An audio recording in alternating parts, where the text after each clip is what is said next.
Fala galera do YouTube, tudo beleza? Tamo de volta aqui para mais um vídeo no canal A Fantasia do Futebol. Meu nome é Arthur Murta e essa semana eu vou te ajudar a decifrar o backfield do Philadelphia Eagles, como vai ser o backfield do Titans sem Derrick Henry e o James Robinson, quantos jogos vai perder?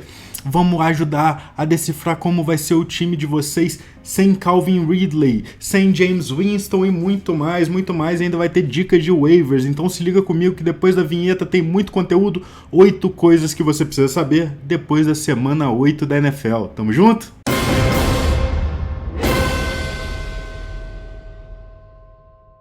Bom, e começar aqui, vamos falar do Derrick Henry, né? O assunto mais importante, Derrick Henry teve uma lesão no pé, deve perder de 6 a 10 semanas, muito provavelmente não voltará a tempo do fim da temporada de Fantasy. E como que o Titans planeja substituir o Derrick Henry, né? Não é fácil, não é tarefa para um homem só, né? Até porque o Derrick Henry não é uma pessoa normal, o cara é uma aberração da natureza, o cara estava encostando a bola mais de 30 vezes por jogo. Isso não é só um jogador que vai fazer. E o Titans fez alguns movimentos, né? Ele trouxe o veterano e futuro Hall of Famer Adrian Peterson para sua practice squad, provavelmente vai ser ativado essa semana. Eu acho que tudo indica que o Adrian Peterson, mesmo na idade avançada, ele vai ter o cargo de substituir o Derrick Henry nas primeiras descidas, né? Primeira, segunda descida, goal line. Obviamente não vai encostar na bola 30 vezes num jogo, mas eu acho que para encostar na bola 15 vezes num jogo, o Adrian Peterson ainda consegue. E a vantagem de ter um cara que nem o Adrian Peterson, né, que você é um veterano, que você não precisa explicar um esquema para ele. O cara, enfim, é sagaz, né? É velho sagaz, né? Então, assim, eu acho que a adaptação dele vai ser muito simples e provavelmente ele é o cara que vai encostar mais na bola entre os running backs do Titans. O outro running back que deve ver muito mais tempo em campo é o Jerry McNichols, né? Que ele era o running back de terceiras descidas, né? De situações de passe pro Derrick Henry. O Derrick Henry, por mais que ele receba alguns passes, ele não era o cara para ali em uma terceira para longa, tal, uma situação óbvia de passe. O Jerry McNichols entrava em campo. E ele vai continuar entrando nessa situação, só que deve entrar um pouco mais, né? Porque, assim, quando você tem um Derrick Henry, é difícil dar espaço para outros caras. O McNichols, eu acredito que ele vai ter um pouco mais de tempo em campo. Em ligas com ponto por recepção, ele tem um apelo maior, só que ele é um cara que ainda nenhum jogo essa temporada até agora, ele correu mais de 2 vezes no jogo, né? Encostar mais na bola, ele encostou pelos passos que ele recebia. Mas correndo, nenhum jogo, ele correu mais de 2 vezes. Acredito que isso possa mudar, mas não deve mudar muito. Não acho que ele vai mudar tanto. Acho que o Adrian Peterson vem justamente para substituir o Derrick Henry nessas primeiras descidas. E o McNichols vai ter mais tempo em campo, até porque o Adrian Peterson não tem o gás do Derrick Henry, mas não acredito que ele vai ser um cara para encostar na bola 15 vezes por jogo. Acho que esse cara vai ser o Adrian Peterson. E assim, para além disso, eu imagino o Tennessee Titans, um dos times que mais corre na NFL, se voltando um pouco mais para o passe, né? Especialmente pelo A.J. Brown, que está começando a pegar forma física e jogando bem, acaba de vir do seu melhor jogo na temporada. Eu acredito que ele vai ser bem mais utilizado e vai ser a arma principal desse time daqui para frente, né? E assim, o Derrick Henry, a previsão é que ele volte, talvez, se o Titans chegar nos playoffs, como deve chegar, o Derrick Henry é bem possível que ele volte para os playoffs da NFL. Para os playoffs do Fantasy, não é muito provável, mas assim, o Derrick Henry, como eu falei antes, ele é uma aberração da natureza, né? O cara fisicamente é muito diferenciado, então não dá nem para duvidar assim, que ele vai ter uma recuperação mais rápida e talvez possa te ajudar no finalzinho da temporada. Mas assim, se tiver uma vaga de injury reserve, bota ele lá em ligas que não são keeper, né? Eu acho que a melhor coisa para se fazer é cortar ele na primeira necessidade que você tiver de adicionar alguém pro seu elenco, né? E outro backfield que a gente vai tentar decifrar aqui é o do Philadelphia Eagles, né? O Philadelphia Eagles que perdeu o Miles Sanders na semana passada, e essa semana, assim, muito se esperava que seria o Kenneth Gainwell e o Boston Scott dividindo as corridas. O Kenneth Gainwell que antes, com o Miles Sanders, era mais o running back recebedor, exemplo do McNichols, né? E eu acho que foi uma substituição parecida com o que a gente vai ver com o Titans. Só que teve um terceiro fator que entrou, que foi o Jordan Howard. Não sei se esse jogo em específico, a gente vai falar sobre os números que os 3 tiveram nesse jogo contra o Lions. Não sei se esse jogo específico é um padrão de comparação ou de referência. Até porque o Lions tem a pior defesa corrida da liga. É o time que mais cede pontos para running backs. E o script do jogo foi muito favorável para o Eagles correr muito a bola. Os 3 running backs juntos correram acho que 37 vezes nesse jogo. Foram 12 corridas do Boston Scott, 12 do Jordan Howard e 13 do Kenneth Gainwell, tá bom? O Kenneth Gainwell, ele foi o running back que correu mais vezes. Mas esses números podem ser enganosos. Porque ele teve 20 snaps no jogo e apenas 6 desses 20 snaps foram com os titulares. 14 desses snaps foram com os reservas no fim do jogo, quando o Eagles já estava ganho. E o Kenneth Gainwell, assim, ele não recebeu nenhum passe nesse jogo. Na verdade, o Jalen Hurts completou apenas 9 passes nesse jogo, né? O Eagles realmente foi no jogo para correr e o Kenneth Gainwell ficou em segundo plano, assim, porque ele realmente não é o cara que vai carregar a rocha do time. Quem carregou a rocha nesse jogo? Boston Scott, 12 corridas, 60 jardas e 2 touchdowns. E Jordan Howard, 12 corridas, 57 jardas e 2 touchdowns. A linha dos dois foi muito parecida. Aonde morou a diferença entre esses dois e aonde eu prefiro o Boston Scott? O Boston Scott teve 29 snaps, enquanto o Jordan Howard teve 16. Foram 9 rotas corridas para receber passe do Boston Scott e 2 rotas corridas do Jordan Howard. Jordan Howard realmente não é um cara para receber passe. Ele vai entrar em jogos como esse, contra o Lions, onde o time precisa exclusivamente correr. Ele vai ter mais volume, vai ter mais espaço, enfim, tem mais chance de anotar touchdowns. Mas em jogos onde você acha que o Eagles vai estar atrás do placar, eu acho bem difícil o Jordan Howard produzir. O caminho para o Jordan Howard se tornar relevante no fantasy é ele começar a correr melhor que o Boston Scott e roubar essas corridas de primeira, segunda descida do Boston Scott. Mas o Boston Scott é um cara mais completo. Ele pode ficar em campo tanto nas primeiras e segundas descidas quanto para receber passe também. Então, assim, daqui para frente, como eu vejo, apesar do Kenneth Gainwell ter ido mal, ter sido o terceiro running back nesse jogo, eu acho que na maioria dos jogos onde o placar estiver mais competitivo, vai ser o Boston Scott em primeiro lugar e o Kenneth Gainwell em segundo lugar, o cara entrando mais justamente nas situações de passe e tudo mais. Dos 3, só teve um passe para os running backs no jogo, foi um passe para o Boston Scott, ele não recebeu espaço, Jordan Howard e o Gainwell não tiveram nenhum target, tá? Essa semana, o confronto do Eagles é contra o Chargers. Por um lado, o Chargers é um time que tem mais condições de fazer um placar equilibrado, né? Talvez até sair na frente, enfim, botar o Eagles em situação de passe. Por outro lado, o Chargers é um dos times que mais cede pontos para running back também. Eu ainda não cortaria o Kenneth Gainwell, apesar dele ter ido muito mal nesse jogo, mas eu também não escalaria ele. Se eu puder evitar, eu não escalo. O running back do Eagles que eu acho mais confiável para essa partida é justamente o Boston Scott, porque a gente já sabe que ele tem um papel nas primeiras descidas e a gente sabe que ele tem um papel em situações de passe também. Então, para mim, ele é o cara mais confiável. Se você tiver que escalar um running back do Eagles, é o Boston Scott. Eu não cortaria o Kenneth Gainwell ainda e eu pegaria o Jordan Howard apenas em ligas bem maiores ou ligas, enfim, que é realmente muito difícil. E dificilmente escalaria ele essa semana, mas na confiança de talvez ele via suplantar o Boston Scott nas primeiras descidas também, porque ele foi o que passou menos tempo em campo, mesmo tendo passado mais tempo que o Gainwell entre os titulares nessa partida contra o Lions. Outro backfield que teve mudanças é o do Texans, né? Que o Mark Ingram foi trocado por Saints enfim, e muitos esperavam que, enfim, agora é o Lindsay e o David Johnson, talvez os dois vão ter mais oportunidade de produzir agora, mas a verdade verdadeira é que a gente pode seguir evitando esse backfield, porque a situação parece que ficou até pior, porque antes tinha um comitê triplo, né, do Ingram, o Johnson e o Lindsay, agora é um comitê quádruplo, que saiu o Mark Ingram e entrou o Rex Burkhead e Scottie Phillips. Quem, né? Scottie Phillips é o nome do cara. E os dois recém-utilizados, né, que não vinham sendo utilizados antes, eles tiveram mais snaps, mais targets e correram mais vezes que o Lindsay e o Johnson, né? Então, assim, é uma situação totalmente para evitar. Eles também, assim, talvez eles sejam mais running backs para situações de passe. Se bem que o David Johnson também era esperado isso, mas eu acho que o David Johnson, a verdade é que ele tá velho mesmo, né? O David Johnson poderia ser um cara all-around, até que se ele fosse novo, ele seria o titular absoluto desse time. Mas não é o caso. O Rex Burkhead é um cara que recebe mais passe, e o Scott Phillips, que eu nem conheço, né? e nem considero pacas também, ele também entrou e correu bastante rota, tal, teve targets, então eu imagino que ele tenha sido utilizado pensando nesse script de jogo bem desfavorável, né? Contra o Rams, onde o Texans foi nocauteado muito cedo no jogo, né? Não sei em jogos onde o Texans consiga manter um jogo mais equilibrado.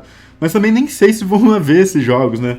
Esse time do Texans tá tão ruim, vamos ver quando o Tyrod Taylor voltar se melhora a vida desses running backs do ataque do Texans como um todo. E o quarto ponto aqui é mais uma lesão de running backs. O James Robinson ele teve uma lesão no tornozelo no início do jogo e o Carlos Hyde acabou ganhando muito espaço nessa partida.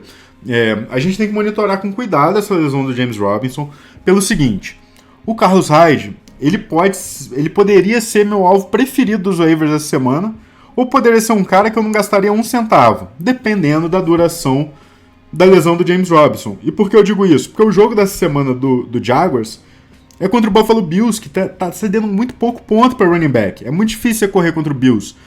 Então, assim, se o James Robinson for perder uma semana só, acho que a gente pode evitar completamente o Carlos Hyde, deixa ele nos waivers mesmo e vai atrás dos outros nomes. Agora, se o James Robinson for perder mais jogos, é uma lesão no tornozelo, dependendo da gravidade, né? Enquanto eu tô gravando esse vídeo ainda não saiu o resultado da ressonância, então talvez seja um dano mais grave, onde ele vai perder várias semanas. Nesse caso, eu acho que o Carlos Hyde ganharia muito volume, porque todos os outros nomes aqui, eles meio que estão dividindo o backfield, né? O Carlos Hyde, eu acredito que se o James Robinson perder jogos, ele vai ser o running back predominante no ataque do Jaguars. Então isso dá um valor melhor, né? Mas em confrontos melhores que o dessa semana contra o Bills. Então a gente tem que monitorar isso com calma. Vamos ver aí se até a hora de você mandar seus waivers ou até finalizar a escalação da sua semana, se ele ainda estiver disponível, se a gente tem informações maiores sobre isso, né, para ver se vale a pena ou não pegar o Carlos Hyde. E outra lesão, essa semana foi fogo, hein? Outra lesão foi a do James Winston, quarterback do Saints. Ele teve uma lesão no joelho, vai perder o restante da temporada.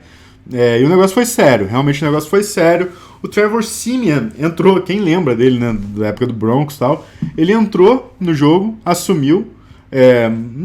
Não foi um grande jogo do Siemian, mas assim, entrando sem treinar com os titulares, né, entrando no susto, conseguiu ganhar do Tampa Bay Buccaneers, né, dos atuais campeões da NFL, então o resultado foi bom, né? Mas para fantasy o Siemian não empolga tanto, e eu acredito também que o plano não seja manter ele como titular. É que o Taysom Hill, ele não estava nesse jogo, ele não estava disponível, porque ele também estava machucado.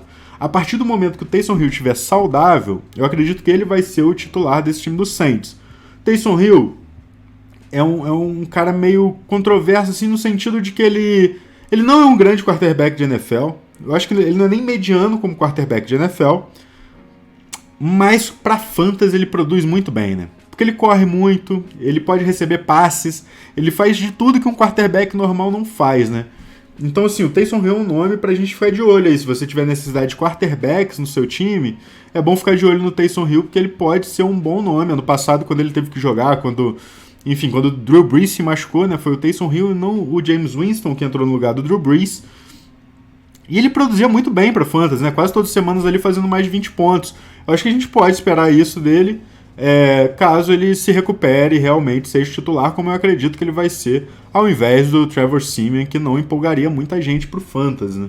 E outro quarterback que perdeu a última semana e tal, e a gente não sabe se já volta pra próxima ou se o time vai escolher poupar, é o Dak Prescott, né? Mas eu não queria falar do Dak Prescott aqui. O Dak vocês conhecem bem, eu queria falar do Cooper Rush, que o Cooper Rush ele me surpreendeu bastante, né? Porque eu tinha muita ressalva, assim, quando eu fiquei sabendo que o Dak Prescott não ia jogar, eu naturalmente fiquei com ressalva. Pô, será que vale a pena o CeeDee Lamb? Será que vale a pena a Mari Cooper? Será que vale a pena o Dalton Schultz? E o Cooper Rush, ele mostrou que ele não torna de forma alguma os recebedores de Dallas inviáveis, né? Pelo contrário, os wide receivers fizeram jogos muito bons. O jogo do Schultz não foi tão bom, mas ele teve 6 targets na direção dele, né? Então, assim, se continuar nessa média, 6 targets e tal, ele vai ter jogos bons pela frente, né? Mesmo que seja com o Cooper Rush. Assim, os recebedores do Dallas, eu acho que a lição aqui, né, que os recebedores do Dallas não perderão muito valor com o Cooper Rush em campo, né? E para além do Cooper, que teve 12 targets, se não me engano o CeeDee Lamb eu acho que teve 8 ou 9, não lembro agora, e os dois fizeram linhas muito boas, Até o Cedric Wilson também, né? Fez um touchdown longo, 75, 6 jardas por aí. Então, assim, ficamos atentos. Talvez o Cowboys não apresse o retorno do Dak, né? Talvez faça sentido uma lesão na panturrilha, lesão muscular, pode reagravar. Então talvez faça até sentido o Dallas continuar a seguir, dar mais uma semana para o Cooper Rush conduzir esse ataque, enquanto o Dak fica realmente 100%, né? Porque o Dak é um dos melhores quarterbacks da NFL. E assim, por mais que o Cooper Rush não tenha ido mal, é uma queda de produção, né? As chances da temporada do Dallas cairiam muito com o Cooper Rush no lugar do Dak. Então, assim, faz todo sentido pro time ter certeza que o Dak tá 100% antes de botar ele em campo de novo. Então, vamos acompanhar isso aí, vamos ficar de olho, mas segurança, se você tiver o CeeDee Lamb, se você tiver o Amari Cooper ou até o Schultz, dá pra apostar tranquilamente neles caso o Dak não jogue. Isso é um bom sinal, né? E teve outro quarterback que surpreendeu essa semana, né? Que foi o Mike White, o quarterback do Jets. Foi o primeiro jogo dele como titular. E ele, entre todos os quarterbacks fazendo o seu primeiro jogo como titular, ele foi o segundo que conseguiu mais jardas passadas. Foram 405 jardas. Só o Cam Newton tinha conseguido mais jardas em seu primeiro jogo como titular, acho que foram 422. E o Mike White, ele quebrou outros paradigmas, assim. Ele foi o 10º quarterback da história do Jets. O 10º quarterback não, ele foi o 6º quarterback da história do Jets. Mas foi o 10º jogo da história do Jets onde um quarterback passa para mais de 400 jardas. E desde 2000 isso não acontecia, com Vini Testaverde. Eu cheguei a ver o Vini Testaverde jogando antes de aposentar e realmente faz muito tempo isso, né? Faz muito tempo. A maioria aí não deve nem saber quem é, mas enfim, era um quarterback ok. E o que vale destacar aqui no Mike White, para além desse grande jogo que ele teve, como ele gosta de passar para os running backs, tá?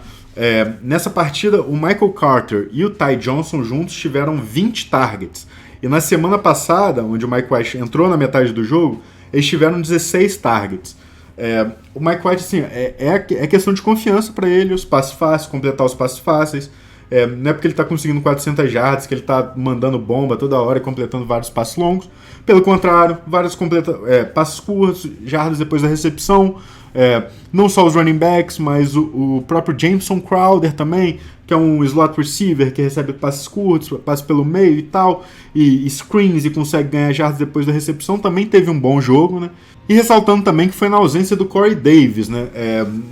Eu imagino que o Jameson Crowder e o Corey Davis possam coexistir. Eles não jogam na mesma posição, apesar de serem wide receivers, né? O Corey Davis joga mais aberto, o Jameson Crowder mais pelo meio. Eles podem coexistir. Mas outro wide receiver que talvez possa se destacar, ou talvez não quando o Corey Davis voltar, é o calor Elijah Moore. O Elijah Moore, ele teve o seu melhor jogo da temporada até agora, foram 6 targets, 6 recepções, 57 jardas. Ele é um cara muito promissor, foi uma escolha alta do Jets no draft, ainda tem muito que crescer. Eu acho que o Jets ainda vai dar oportunidades para ele entrar em campo, para ele fazer jogadas. E é um nome, assim, em ligas maiores vale um stash. Em ligas maiores, onde você tem vagas no banco e tal. Em ligas menores eu acho que você tem opções melhores para o momento. Mas eu acho que as lições que a gente pode ter do momento, assim, com o Mike White, não sei, né? Será que ele vai repetir? É difícil saber se ele vai repetir. Mas uma coisa que eu sei que ele vai repetir é o gosto para passar para os running backs, né? E essas rotas curtas e tudo mais. Então, assim, se o Mike White jogar, eu não necessariamente estaria confiante em botar ele para jogar. Mas eu acho que tanto o Ty Johnson quanto o Michael Carter ganham bastante valor, especialmente em ligas com ponto por recepção, né? Porque realmente a tendência é que ele siga procurando muitos running backs nesses jogos. Tá, e a oitava e última notícia aqui é algo meio triste até, né? Que o Calvin Ridley vai se afastar da NFL por tempo indeterminado. Um wide receiver jovem, promissor. Ele já tinha perdido 2 jogos essa temporada. Na verdade, essa semana foi o segundo que ele perdeu, né? Alegando motivos pessoais. Ele já não tinha ido para Londres para enfrentar o Jets. E essa semana ele alegou motivos pessoais que não jogaria. Eu fiquei intrigado, né? Eu fiquei intrigado com uma pulga atrás da orelha, né? Que motivos pessoais são esses? O Calvin Ridley, a gente sabe o talento dele, a gente viu tudo que ele produziu ano passado.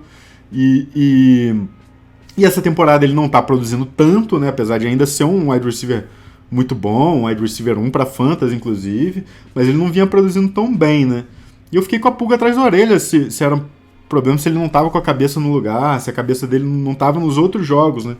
Até cheguei a twittar isso antes de eu ver a notícia do post que o Calvin Ridley fez nas redes sociais, explicando que ele estaria se afastando da NFL por enquanto, para cuidar da saúde mental dele, né? Isso fez mais sentido, deu para ligar os pontos ali. E realmente é um assunto muito sério, né? Que você vê mesmo um cara bem sucedido, um cara jovem, promissor no seu trabalho. Não sei exatamente qual é o problema mental dele, né? E qual é o problema da saúde mental que ele quer cuidar. Não sei exatamente, mas assim, eu acho que posso me relacionar com... e ter empatia e saber que às vezes, assim, não importa se você tá bem, tá mal no teu trabalho, no teu emprego, com a tua família, se você se sente amado, se não se sente amado, mas é muito complicado, que essa doença pode afetar qualquer um, né? E é mais complicado ainda porque às vezes é difícil de diagnosticar, né? Porque você não sente dores físicas, né? Então, assim, nem sempre é fácil saber que você precisa de ajuda, né?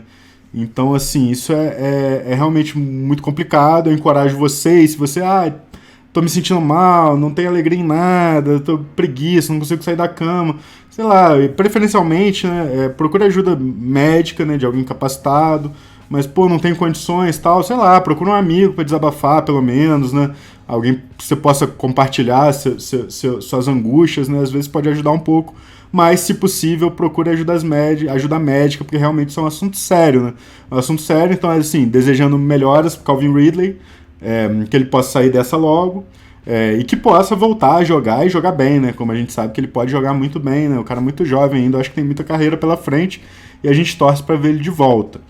Mas assim, falando do impacto agora, da ausência do Calvin Ridley, eu acho que isso é uma má notícia pro Kyle Pitts. O Kyle Pitts, ele alinha muito de wide receiver, por mais que seja uma notícia que vai ter mais oportunidades, vai ser passe mais na direção dele.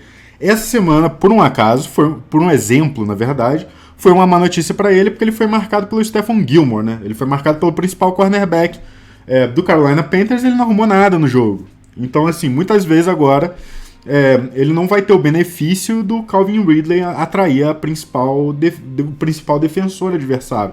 Ele vai receber mais atenção das defesas adversárias. Isso pode ser um mau sinal, enfim... Você acha que vai continuar tendo esses jogos altos e baixos, vai continuar tendo alguns jogos muito explosivos, outros nem tanto, tal como um tarém de calor, como a gente pode esperar, né? Mas não sei se é uma boa notícia necessariamente para ele. Para os outros wide receivers, não tem muitos wide receivers confiáveis nesse time do Falcons, né? O Russell Gage, que ele tinha anotado um TD na semana 7, aí quando eu fiquei sabendo que o Calvin Ridley não ia jogar, a gente logo pensa, às vezes é a hora do Russell Gage, né? Mas no jogo de Londres também o Russell Gage já não tinha despontado, né?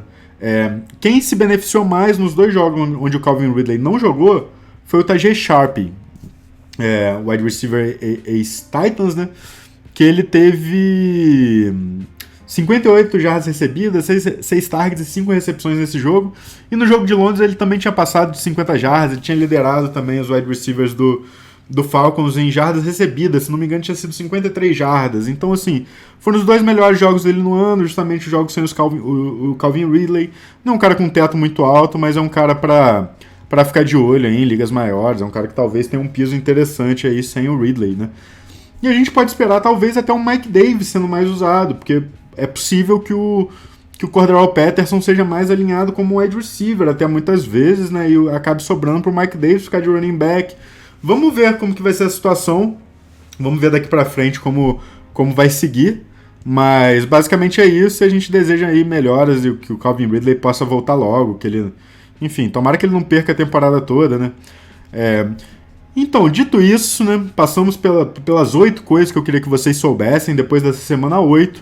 Vamos para as dicas de waivers. Eu separei 10 nomes aqui para vocês. Acho que todos ou quase todos eu já citei aqui em algum momento. Quase todos, na verdade, eu já citei aqui em algum momento. Mas vamos lá. Taysom Hill, quarterback do Saints, é um deles. Não sabemos se joga essa semana ainda. Mas é um cara que, como eu falei antes, é bem melhor no Fantasy do que na NFL. Assim que ele estiver saudável, ele vai assumir o comando desse time. E tem tudo para produzir bem.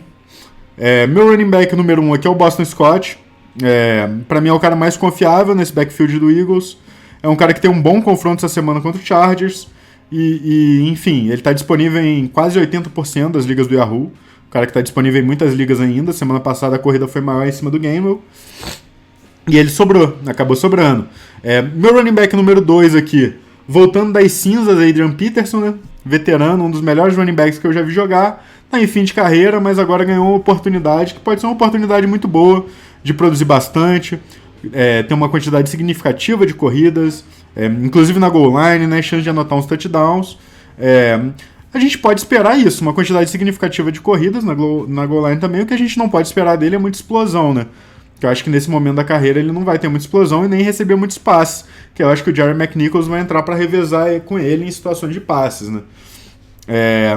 E o número 3 aqui dos running backs é justamente o McNichols, que eu acabei de falar. É o running back recebedor. Ele tem um a mais em ligas com ponto por recepção, em ligas standard um pouco menos. Ele vai ter chance de passar mais tempo em campo, agora que o Derrick Henry não vai estar lá para engolir todos os snaps, né? E ele está disponível em cerca de 90% das ligas do Yahoo. O número 4 aqui é o Carlos Hyde.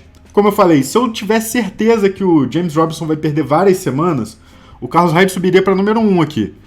Mas se eu achar que o Robinson vai perder uma semana só, aí o Hyde perde muito valor, porque o jogo essa semana é contra o Bills e não está valendo muito a pena escalar, não. O running back número 5 que temos aqui é o Jordan Howard, do Philadelphia Eagles. Eu acho que o valor dele vai ser limitado ao script de jogo, por enquanto, pelo menos. Em jogos onde o Eagles tiver muita vantagem, ele vai poder correr mais. Em jogos onde o Eagles fique na desvantagem no placar, eu acho que o jogo vai cair mais na mão do Boston Scott com o Kenneth Gainwell, tá bom? Mas eu acho que o upside do Jordan Howard é ele poder se tornar o running back das primeiras descidas se ele conseguir superar o Boston Scott em campo. Se ele começar a correr mais que o Boston Scott e tudo mais, o veterano Jordan Howard pode ter um espaço maior e se tornar o running back primário desse time do Eagles. Mas por enquanto ele é o quinto running back aqui, uma opção mais para ligas maiores. O wide receiver 1 que eu tenho aqui para vocês é o Devontae Parker. Ele liderou o Miami com 8 recepções em 85 jardas no jogo contra o Bills agora. Ele teve 11 targets na direção dele. Foi o segundo jogo dele esse ano com mais de 80 jardas e coincidentemente foram os 2 jogos onde o Tua foi titular e ele também, tá? Ele estava lesionado, voltou de lesão agora essa semana. Ele tinha perdido o jogo da semana passada, quando o Tua tinha retomado de lesão, e eles só tinham jogado junto o jogo da semana 1, que foi o outro jogo onde ele teve mais de 80 jardas, foram 81 jardas. Então, assim, o Devontae Parker é um nome muito interessante. Will Fuller segue no injury reserve.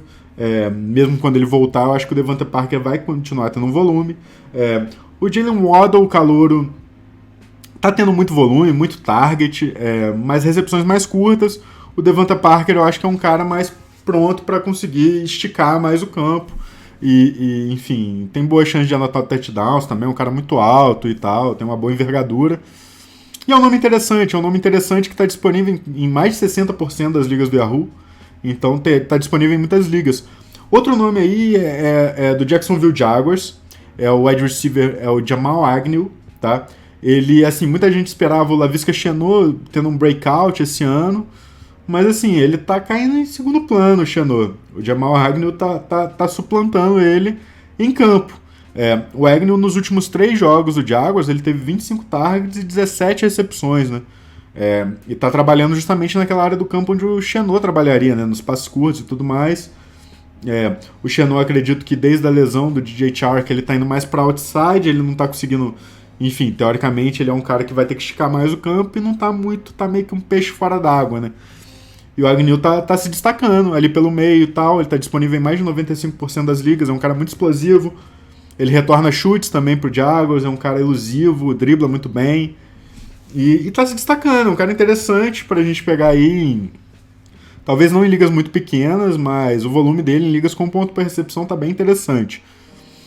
E o terceiro wide receiver que eu tenho aqui é o Tajae Sharp, que eu acabei de falar, o cara que vai ser o maior beneficiário na ausência do Calvin Ridley. Ele não parece ter muito teto, né? Igual eu falei aqui nos 2 jogos sem o Calvin Ridley, ele teve mais de 50 jardas, mas não passou de 53 também, né? Então, assim, não tem muito teto, mas eu acho que tem até um piso interessante. Ele está disponível em quase todas as ligas. Então, assim, se você estiver precisando muito de um wide receiver, especialmente em umas ligas que dão uns pontinhos por recepção, ele pode estar disponível aí. E eu tenho um tight end aqui para encerrar as indicações de waivers dessa semana, que é o Pat Freiermuth. o tight end do Pittsburgh Steelers. A lesão do Ebron, né, do Eric Ebron, que não vinha jogando bem, abriu caminho para o calouro, né, abriu mais caminho para o calouro, que nos últimos 2 jogos teve 7 targets. No jogo logo antes da bye do Steelers, né, na semana 6, ele segurou os 7 passes, e nesse jogo agora ele segurou 4 desses passes, para acho que 41 jardas e um touchdown. Ele está disponível em quase 90% das ligas do Yahoo, grande chance de você conseguir, o Pat Freiermuth. E, enfim, é um nome interessante para tight end. O Ebron, assim, não vinha fazendo uma boa temporada. Ele é um calouro que bloqueia bem, tá recebendo bem agora também, tá ganhando confiança do coaching staff, então acho que a tendência é ele continuar cavando sua vaguinha aí, mesmo quando o Ebron voltar, não vejo uma ameaça tão grande assim pro Freiermuth, pelo menos pelo que o Ebron tava jogando esse ano, né? Então a gente fica por aqui, agradeço demais a audiência. Se você chegou até aqui, né, peço também para que encarecidamente deixe aquele like, se inscreva no canal se você não é inscrito, assine o sininho de notificação para você ficar sabendo quando chegar vídeos novos, quando os vídeos novos forem postados. E siga também nas outras redes sociais, onde você pode acompanhar o conteúdo completo de toda a fantasia do futebol verso, é isso? Tá bom, galera? Muito obrigado mesmo, vocês são fantásticos, estamos juntos demais e até a próxima, valeu!